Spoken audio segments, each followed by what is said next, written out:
Let me pose a question. Do you have to think of eating? Do you have to think of sleeping? Do you have to think of when you're getting hungry? Do you have to think of when you're getting horny? All these functions of the human brain are committed and autonomically taken care of by the lowest part of the brain, which is called the autonomic functioning part of the brain. I'd like to relate back now to convulsions, because that autonomic functioning has as one of its major connective parts a thing at the base of the brain called the corpus callosum. And I already spoke about convulsions and epilepsy.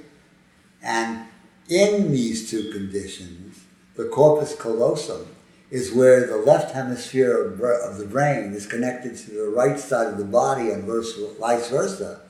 Electrical connections are moving back and forth so rapidly that the person experiences epileptic seizures or convulsions in which they have absolutely no control over any part of the body.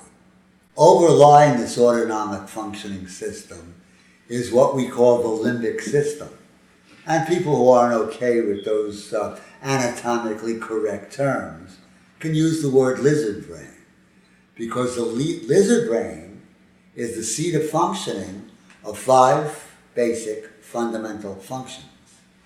These are fighting, fleeing, feeding, freezing, and fornicating. If you want to use the shorter version thereof, please do.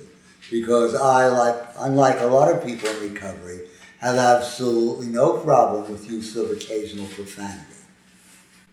These two parts of the brain evolved over time to become what they are. And the most highly developed and most highly evolved part of the brain is often called the cerebral cortex. Cortex from the Latin word bark, which means that crinkly, convoluted, twisted into many shapes outer portion of the brain that looks like the coral that's going extinct in the Caribbean, oftentimes called brain coral. It is here, and especially in the prefrontal lobe, that part of the brain over which we find the forehead, that all of our higher thinking happens.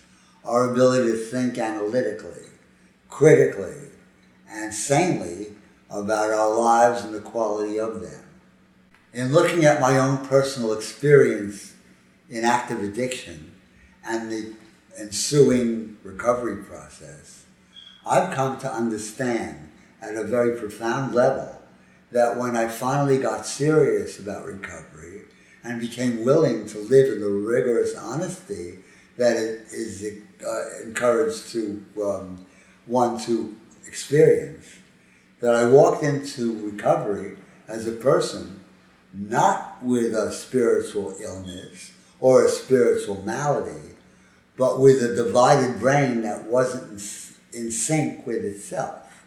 Because I had a lot of thoughts going on in the cerebral cortex, a lot of feelings which I barely understood going down in the lower level, and I operated from a very primitive place where I realized that I was powerless over almost everything, because my brain was in a state of fragmentation rather than the holistic and becoming more holistic entity it has become as a result of me doing the work that recovery for me involved.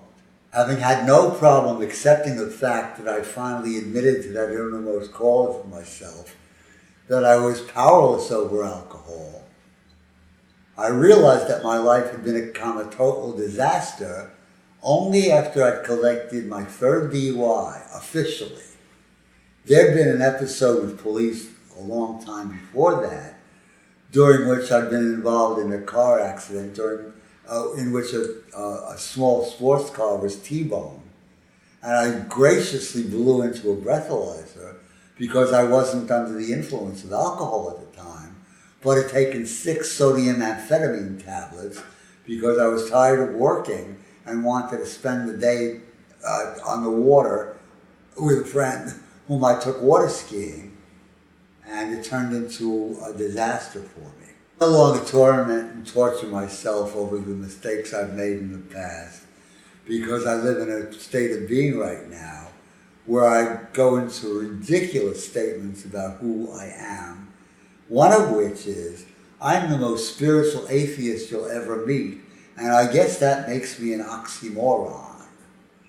I say that because I don't really think that any human being can be what a lot of people think, and that is in relationship with this God thing. For me, God is, as I've already expressed, a synergistic effect.